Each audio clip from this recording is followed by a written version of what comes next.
Donald Trump, again, heading back to the South Bronx today for this rally in a district that hasn't been won by a Republican presidential candidate since Calvin Coolidge in 1924. Ooh, good again, factoid. 100 years ago. This is as Trump continues to campaign in places where you just don't see Republicans. For a reaction, let's welcome in two friends. CPAC Chairman Matt Schlapp, former Pennsylvania Senator, senior Newsmax political analyst Rick Santorum. Senator, we'll start with you. So Biden's lead over Trump in New York is down to single digits. I don't know if Trump's going to win New York. I don't think that'll happen. Hasn't happened since Reagan '84. Trump says New York's on the table. Is this a smart move for Trump to go into enemy territory today? Well, I think it's a great move. You're going in the belly of the beast. Obviously, New York, the Bronx. My good buddy Mike Rendino is the chairman there in the Bronx, and I know he'll have a great crowd there for him. And it shows it's not just the Bronx in New York. It's the blue collar neighborhoods, a very diverse blue collar neighborhoods. Trump always did well in blue collar neighborhoods. But the thing that Trump is doing that's really changing the map here is he's doing well in diverse blue-collar neighborhoods. He used to do well in the coal mining area and the Steel Valley area of Pittsburgh, which was overwhelmingly white. That changed 10, 15, 20 years ago, started to see the change. And Trump really capitalized on that. That was really Obama that opened that door. This is Biden's opening another door, and that's with people, who are much more diverse, black and brown voters who have traditionally just not paid attention to Republican voters, particularly in the North, haven't paid attention to Republican candidates.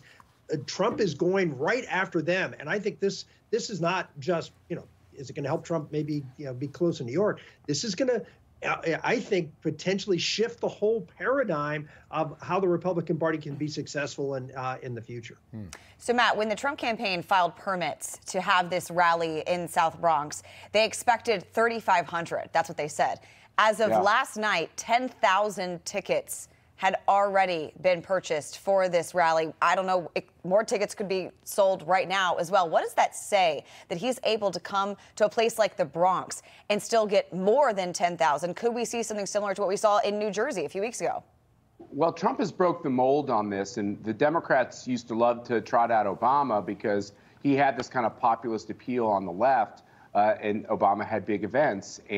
But Donald Trump has broken this mold. Look, I worked for the previous Republican president, President Bush, before President Trump, and filling an arena for your standard Republican, even Ronald Reagan, was a difficult thing to do. Trump has always had this appeal to the people. The other thing on numbers that we have to keep in mind is if you look at these primary states, the Republican voter is very animated. He's very energized. If you look at the polling, Republicans will tell you that their enthusiasm is much higher. The left is not enthusiastic. They don't think Joe Biden's a good standard bearer. By the way, all these leftists who spout socialism, they're seeing the fact that they're having trouble buying gas and they're having trouble putting food on the table. You look at it's not anecdotal. The number of Biden voters who are saying they're either going to stay home, vote for RFK Jr., or even vote for Trump is alarmingly high for the Biden people. So Rick Santorum is completely right on this. George W. Bush flew to Hawaii in 2004 because he thought, well, maybe he was looking good in Hawaii. We had a great governor in Hawaii.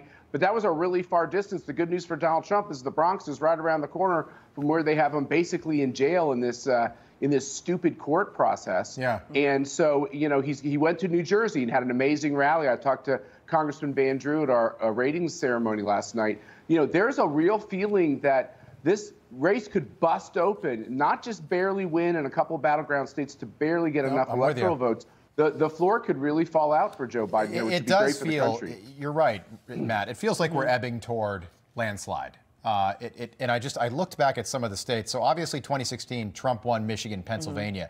You look at Obama in 2008, okay, and that populist wave on the left. He won Indiana and Florida.